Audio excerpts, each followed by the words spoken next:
오늘은 부동산 현장 임장을 떠나기 전에 손품 판다고 하죠. 랜선 임장을 하는 것을 간략하게 보여드리려고 합니다.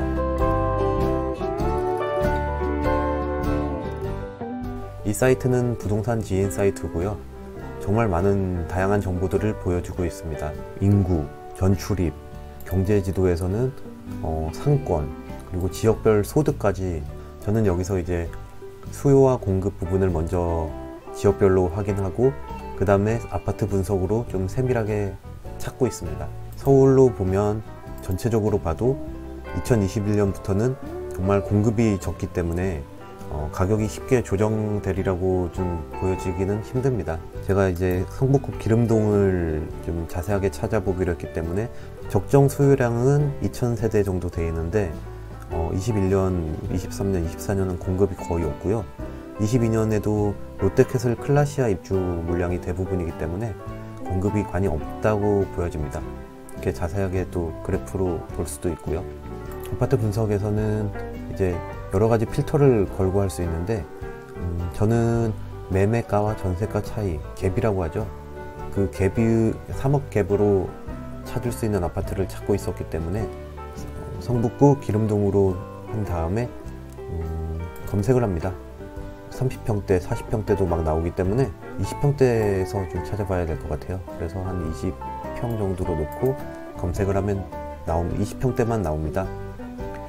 센터피스 아파트는 기름동 대장 아파트인데 여기는 이제 전세가율이 많이 낮다 보니까 갭이 5억이 넘게 나와요.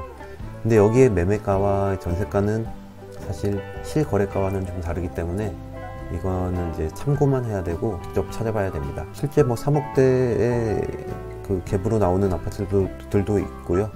근데 저는 이 기름 뉴타운 2, 3단지를 좀 자세하게 찾은 이유는 이 갭도 한 2억 후반대로 나오는데 매매가도 사실은 아주 높지 않기 때문에 지금 근데 사실 오름세기 때문에 이 갭이 실제는 조금 더 높을 거로 보여져요.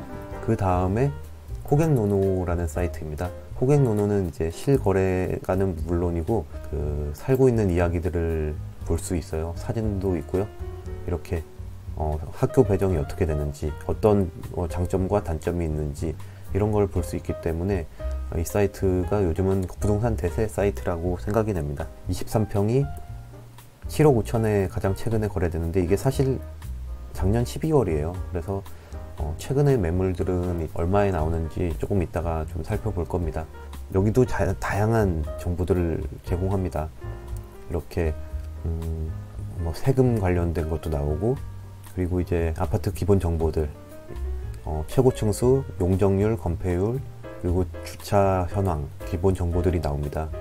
그리고 평면도도 나오는데 사실 평면도는 네이버 부동산 평면도가 가장 보기가 편해요. 여기는 좀 보기가 좀 불편하더라고요. 예. 그리고 뭐 평균 관리비, 그리고 3D 일조량, 그리고 주변 편의시설 등도 다 나옵니다. 그리고 중요한 학군 배정도 나옵니다. 그렇게 호갱노노로 정보를 좀 확인한 다음에 실매물은 네이버 부동산으로 확인합니다. 지금 보면 거래 방식은 매매, 그리고 면적은 77, 77, 이게 이제 평수로 23평이고요. 이렇게 봐서 가격 순으로 하면 가장 낮은 가격이 7억 9천에 나와 있네요. 아까 가장 최근 실거래가보다 4천 정도 올라와 있는 매물로부터 나옵니다. 그렇게 해서 매물을 보고 그 다음 이제 전세가를 봅니다. 전세가를 보면 4억 5천, 그러니까 7억 9천에서 4억 5천으로 만약에 놓는다고 보면 갭은 3억이 넘네요. 예. 그렇게 보면 2단지가 이제 세대수가 많기 때문에 2단지로 동일하게 봅니다. 그럼 여기는 이제 가장 낮은 매물이 8억이에요. 전세로 놓으면 전세는 4억 8천 붙어 있습니다. 3억 정도 갭으로 매수를 할 수 있습니다. 이렇게 해서 실제 또 이게 이제 뭐 전세를 낀 매물일 수도 있고 입주가 가능해서 새로 전세 입자를 놓을 수 있는 매물인지 이런 건 이제 부동산에 이제 전화를 해야 돼요. 저는 이렇게 부동산을 전화를 하거나 직접 찾아가서 부동산에 상담을 합니다. 이렇게 간략하게 제가 이렇게 아파트 매물을 찾는 방법을 한번 살펴보았습니다.